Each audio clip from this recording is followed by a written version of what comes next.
Brain স্ট্রোকের রোগীকে আর্থিক সহায়তার মাধ্যমে তালতলা গ্রামের পুর এইড ফাউন্ডেশনের যাত্রা শুরু। মানবতার কল্যাণে স্লোগান রেখে মানবতার সেবায় কাজ করার প্রত্যয় নিয়ে ব্রাহ্মণবাড়িয়ার কসবার বুকে যাত্রা শুরু করলো পুর এইড ফাউন্ডেশন।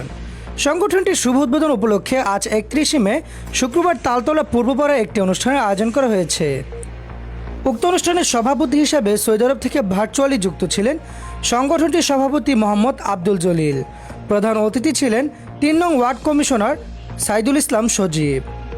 অনুষ্ঠানের শুরুতে শান্তি প্রতীক পায়রা উড়িয়ে ও পবিত্র কুরআন তেলাওয়াতের মাধ্যমে মূল আনুষ্ঠানিকতা শুরু হয়। এরপর একে একে বক্তব্য রাখেন বক্তারা।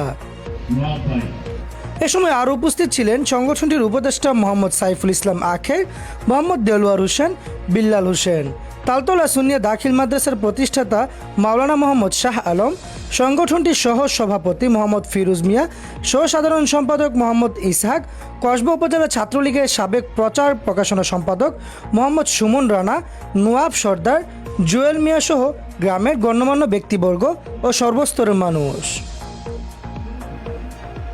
সংগঠনটিতে সভাপতি হিসেবে আছেন মোহাম্মদ আব্দুল জলিল, সহসভাপতি মোহাম্মদ ফিরোজ মিয়া, সাধারণ সম্পাদক মোহাম্মদ আব্দুল আউয়াল, সহ সাধারণ সম্পাদক মোহাম্মদ ইসহাক, সাংগঠনিক সম্পাদক রূপ মিয়া সহ 14 সদস্য বিশিষ্ট একটি কার্যনির্বাহী পরিষদ ও 39 সদস্য বিশিষ্ট একটি কাঠামো করা হয়েছে সংগঠনটিতে।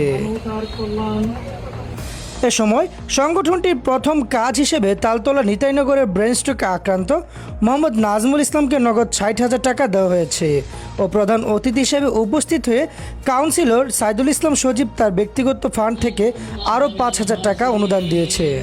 পরে দোয়ার মাধ্যমে অনুষ্ঠানটির আনুষ্ঠানিকতা সমাপ্ত হয়েছে। সকলের একটি আশা, পুর এইড ফাউন্ডেশনের মাধ্যমে তালতলা সহ কসবাবাসীর দুঃখ লাঘব হবে ও অসহায়রা সাহায্য পাবে। Saidul Islam, voice of Kasba, Kasba, Brahmanbaria.